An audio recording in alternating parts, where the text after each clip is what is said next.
ஓடி விளையாடு ஓய்ந்திருக்கலாகாது. அதுக்கு தான் சூப்பர் சரவணா ஸ்டோர்ஸ்ல சம்மருக்கு ஆடைகள் வாங்கும் போது அவுட்டோர் கேம்ஸ் ஃப்ரீ.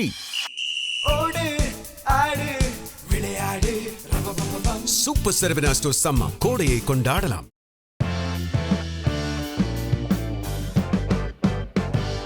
நேயர்களே, இன்னைக்கு தமிழ்நாட்டில் என்ன நடக்குது தெளிவாக உங்களுக்கு நான் சொல்ல போகிறேன்.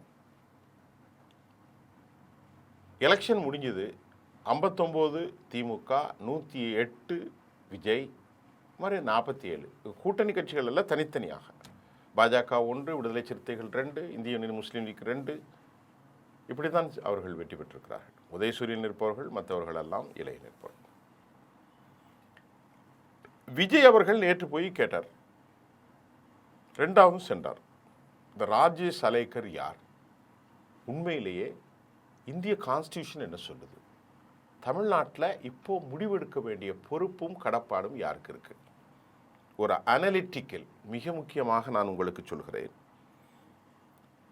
ராஜேஷ் அலேக்கர் ஏன் தற்போது விஜயை ஆட்சி அமைக்க தடுக்கிறார்? டெல்லியில் உள்ள சோர்ஸ் நமக்கு சொல்லுது வேற ஒன்றும் இல்லைங்க.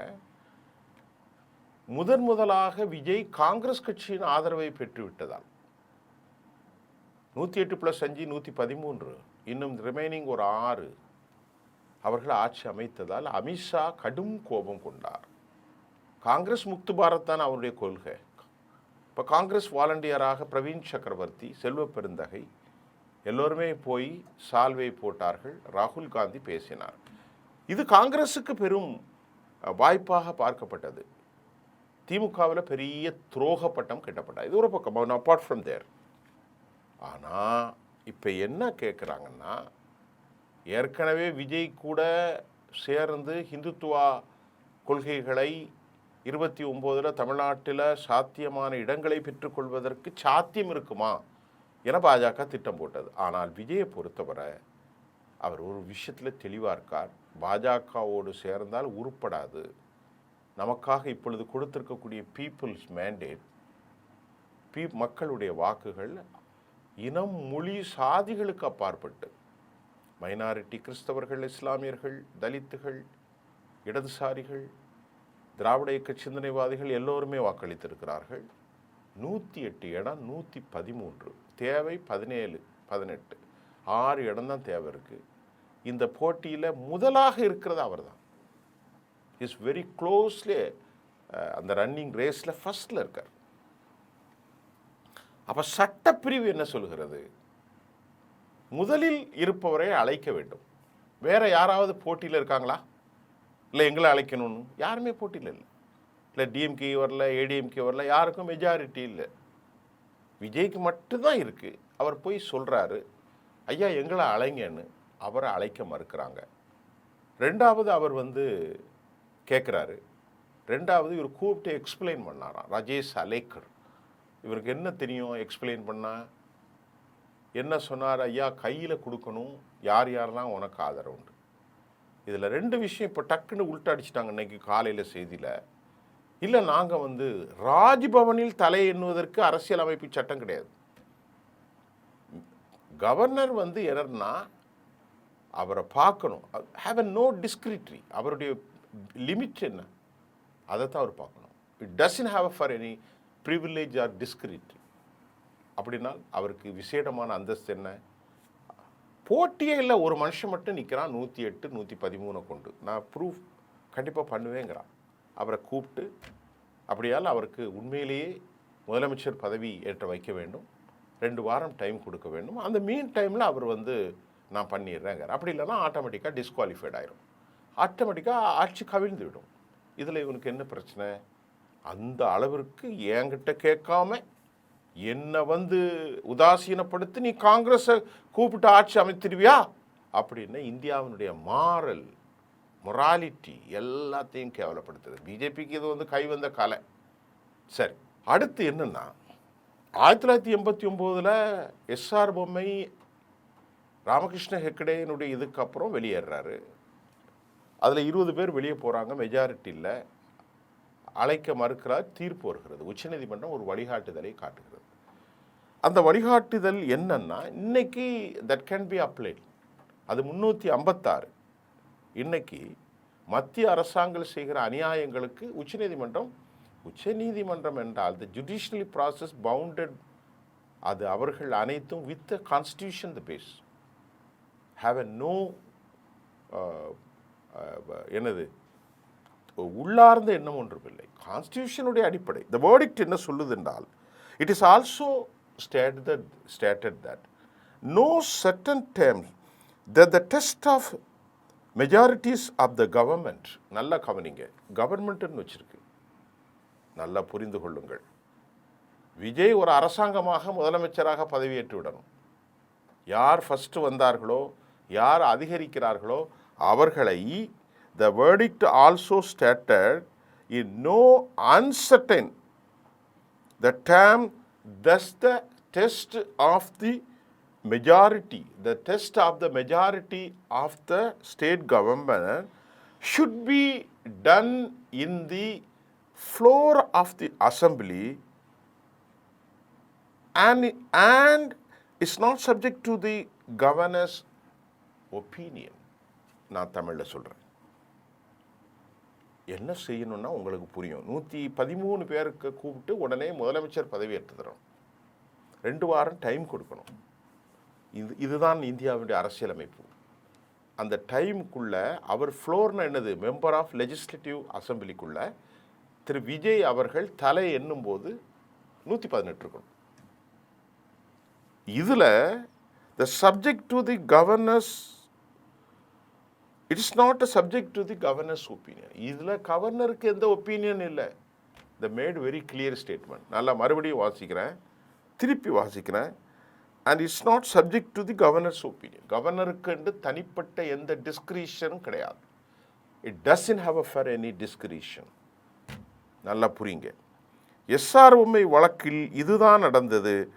அதே போன்று சர்க்காரியா கமிஷன் பரிந்துரையில் தேர்தலுக்கு முன் எப்படியெல்லாம் ஆட்களை தேர்ந்தெடுக்கப்பட வேண்டும் என்னும் சர்க்காரியா கமிஷனும் ரொம்ப அழகாக சொல்லியிருக்கிறது.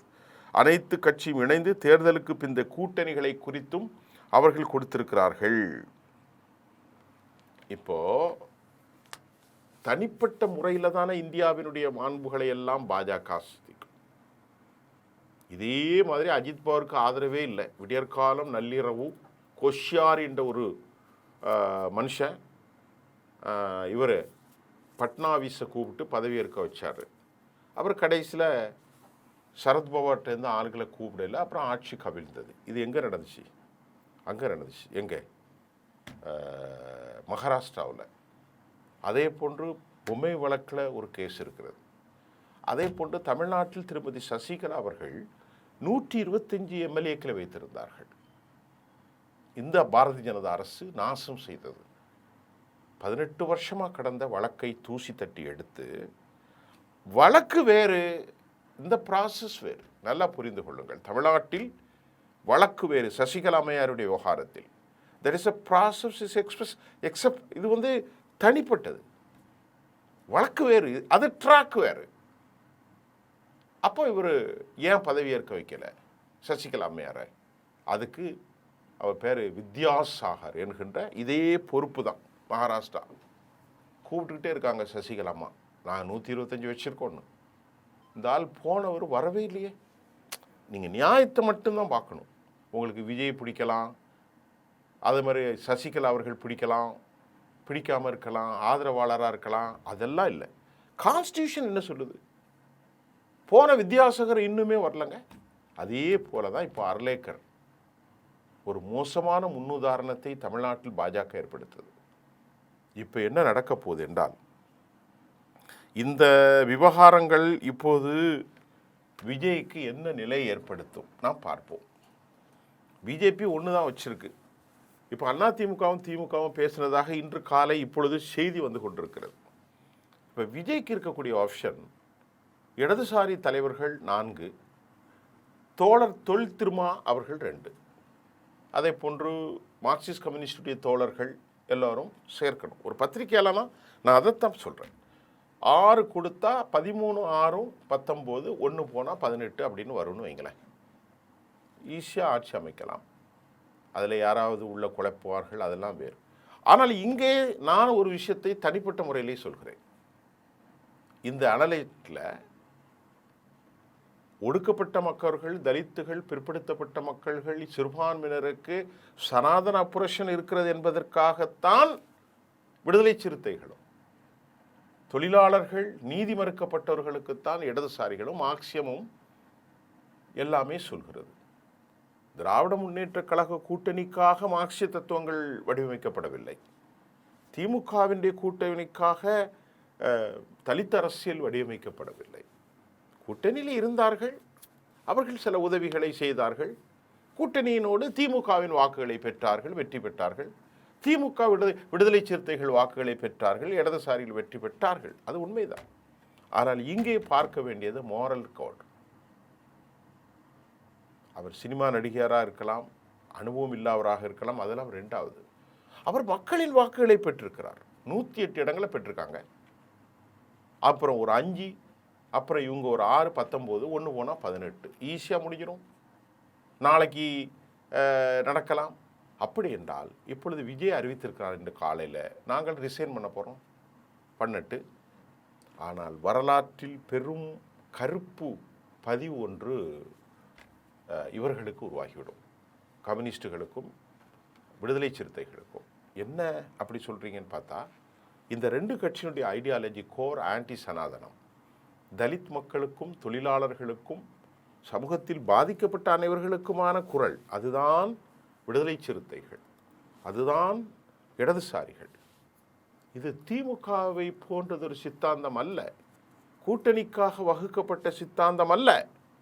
அப்படி என்றால் இந்த சித்தாந்தம் தற்போது வேண்டுமென்றே சனாதன புருஷர்களால், சனாதன பிரியர்களால், காங்கிரஸ் முக்து பாரத் என்று அவர்களுக்குள் இருக்கும் அரசியல் போக்கை இங்கே பயன்படுத்துவதை இவர்கள் ஏற்றுக்கொள்ளக்கூடாது. நான் நீதியின் பக்கம், வி பி வித் ஜஸ்டிஸ். நாங்கள் நேர்மையின் பக்கம், நீதியின் பக்கம் தான் நிற்போம். நாளைக்கு வரலாறுல கருப்பை பதிஞ்சிரும். இப்படி ஒரு நிலை வந்துச்சு, விடுதலை சிறுத்தைகளும் இடதுசாரிகளும் கைவிட்டார்கள் அப்படின்னு வந்துடும். That has been recorded. இது டிஸப்பியர் ஆகாது, எப்போவுமே இருக்கும், பல சதாப்தம் இருக்கும். இப்படி ஒரு நிலைமை வந்துச்சு. அப்போ இவர்கள் காப்பாற்ற மறுத்தார்கள், கூட்டணி தர்மத்தை பார்த்தார்கள், ஆட்சி கவிழ்ந்தது. இப்பொழுது நான் ஒன்றை சொல்லி முடிக்கிறேன். அவர்கள் ரிசைன் பண்ணுறதுக்கு தயாராகிட்டாங்க. பாயிண்ட் நம்பர் 1, பாரதிய ஜனதா அரசினுடைய அல்கர் டைரக்ஷன் என்ன, வாட் ஹேஸ் பீன் டன், எது நடந்ததோ எது செய்யணும்னு அவருக்கு டெட்டர்மினேஷன் பண்ணி டெல்லி கொடுக்குற டைரக்ஷன் அண்ட் இன்ஸ்ட்ரக்ஷன், அந்த பாத்தில் தான் அவர் பயணிப்பார். அவருக்கு என்ன புத்தி ஒன்றும் இல்லை. அமித்ஷா என்ன சொல்கிறாரோ அது செய்வார். பார்ட் நம்பர் 2, திராவிட முன்னேற்ற கழகமும் எடப்பாடியும் பேசிக்கிட்டு இருக்கிற தகவல் வருது. திமுக இவரை க்ளோஸ் பண்ணுறதுக்கு எடப்பாடியை உள்ள அலோவ் பண்ண போகிறதாகவும் சொல்லப்படுது. பாயிண்ட் நம்பர் 3, இது ஒரு மேஜர் மிஸ்டேக்காக அமைக்கும் திமுகவுக்கும் எடப்பாடிக்கும். இப்போது இதில் இவருக்கு ஒன்றுமே கெட்ட நேரம் ஒன்றும் இல்லை. விஜயை பொறுத்தவரை அவர் கவலைப்பட வேண்டிய தேவையும் இல்லை. ஆட்சி அமைத்தால் நலம், அமைக்காவிட்டாலும் அவருக்கு நலம் அப்படிங்கிற ஒரு டபுள் ஹோப்பில் இருக்கார். எப்படின்னு கேட்குறீங்களா? அமைத்தால் ஆட்சி நிலை பெறும், யாரும் கலைத்தாலும் அவர்களுக்கு தான் கெட்ட பேர். அப்போது கலைத்தாலும் அவருக்கு ஒன்றுமில்லை. அமைக்காவிட்டால், மக்களே நான் உங்களுக்காகவே உங்களோடு வந்தேன், நான் ஆட்சி அமைப்பதை நீங்கள் கொடுத்த மேண்டேட்டில் அநீதி செய்து விட்டார்கள் பாஜகவினர், திராவிட முன்னேற்ற கழகினர். எடப்பாடின்னு சொன்னால் அடுத்த எலெக்ஷன் வந்தால் 200 சீட்டு குறித்து வச்சுக்க.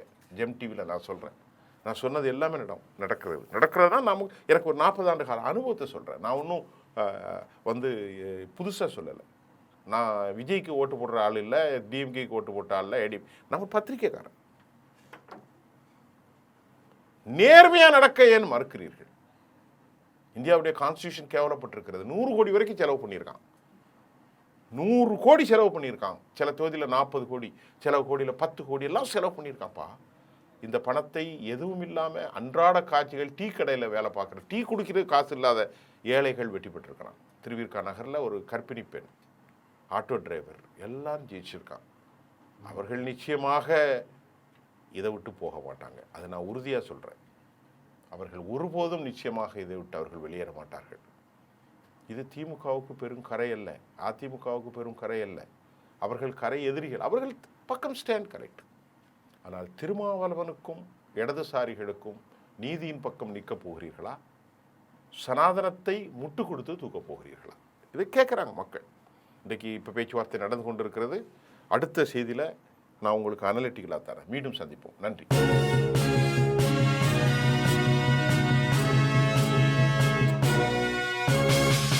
ஓடி விளையாடு ஓய்ந்திருக்கலாகாது. அதுக்கு தான் சூப்பர் சரவணா ஸ்டோர்ஸ்ல சம்மருக்கு ஆடைகள் வாங்கும் போது outdoor games free. Super Saravana stores summer கோடையை கொண்டாடலாம்.